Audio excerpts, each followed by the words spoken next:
అదే RTV app వార్తల్ని క్షణాల్లో చదివే అవకాశం ఉంటుంది. ఒక న్యూస్ పేపర్, ఒక టెలివిజన్ ఛానల్ మీ చేతుల్లో ఎప్పుడూ ఉంటాయి. ఒకటి మాత్రం క్లియర్గా చెప్తున్నా, నేను రాజకీయం చేయదలుచుకోలేదు. పూర్తిగా అభివృద్ధి పైన మేము ఉన్నాం, అభివృద్ధి సాధిస్తాం. ఎందుకంటే మనం అభివృద్ధిలో ఎన్నుకున్నాం అనేది ప్రతి ఒక్కరికి కూడా తెలుసు, ప్రతి ఒక్క ప్రజలకి అందరికి కూడా తెలుసు. కొంతలో కొంత అభివృద్ధి చేసుకుంటూ పోవాలనే తాపత్రయంతో ఈరోజు మనం ముందుకెళ్తున్నాం.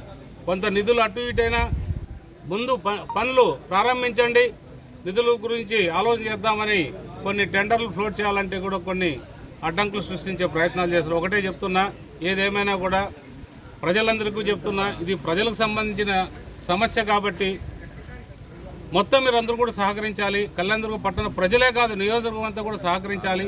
మన అభివృద్ధి ఒకటొకటి చేసుకుంటూ పోవడానికి ఈ అవకాశాన్ని అందరూ కూడా ఉపయోగించుకోవాలి. అందరూ కూడా మీరు కూడా వచ్చి అభివృద్ధిని అడ్డగించే వాళ్ళని మీరే వచ్చి తగిన గుణపాఠం చెప్పినప్పుడే మీరు ఈ విధంగా జరుగుతుంది. అలాగే చాలా చోట్ల వాళ్ళు పంచాయతీ సర్పంచులుగా కొంతమంది, అందరూ కానీ చెప్పనవసరం లేదు, కొంతమంది పంచాయతీ సర్పంచులు ఇసుక ఫ్రీ అనేది మన పాలసీ తెచ్చాం మన ముఖ్యమంత్రి గారు చంద్రబాబు నాయుడు గారు.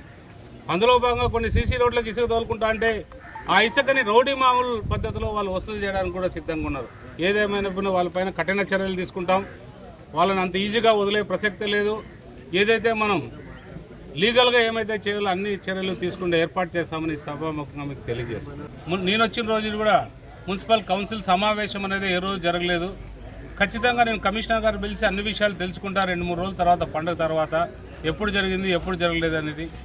ఖచ్చితంగా ఏదైతే మనం ఏ విధంగా చర్యలు తీసుకోవచ్చో ఖచ్చితంగా పై అధికారులకు కానీ మా పై మంత్రి గారు కానీ తెలియజేసి వాళ్ళపైన కఠిన చర్యలు తీసుకుంటామని తెలియజేస్తున్నారు. అది దురదృష్టకరం. ఆ ఘటన నిజంగా చాలా ఇబ్బందికరమైన ఘటన. ఎందుకంటే అది అధికారులు కావచ్చు లేదా తప్పదం ఏదో జరిగిపోయింది. నిజంగా వాళ్ళందరూ కూడా మనం సంతాపం తెలియజేయాలి.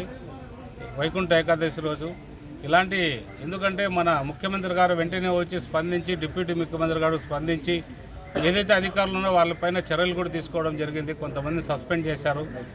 ఇది మన ముఖ్యమంత్రికో లేదా ఉప ముఖ్యమంత్రికో సంబంధించిన ఇష్యూ కాదు. ఏదేమైనా కూడా ఇది జరగడం దురదృష్టకరం తెలియదు. మరిన్ని వీడియోస్ కోసం ఛానల్ ని సబ్స్క్రైబ్ చేయండి. లేటెస్ట్ అప్డేట్స్ కోసం వాట్సాప్ ఛానల్ ఫాలో అవ్వండి. అండ్ లింక్ డిస్క్రిప్షన్ లో ఉంది.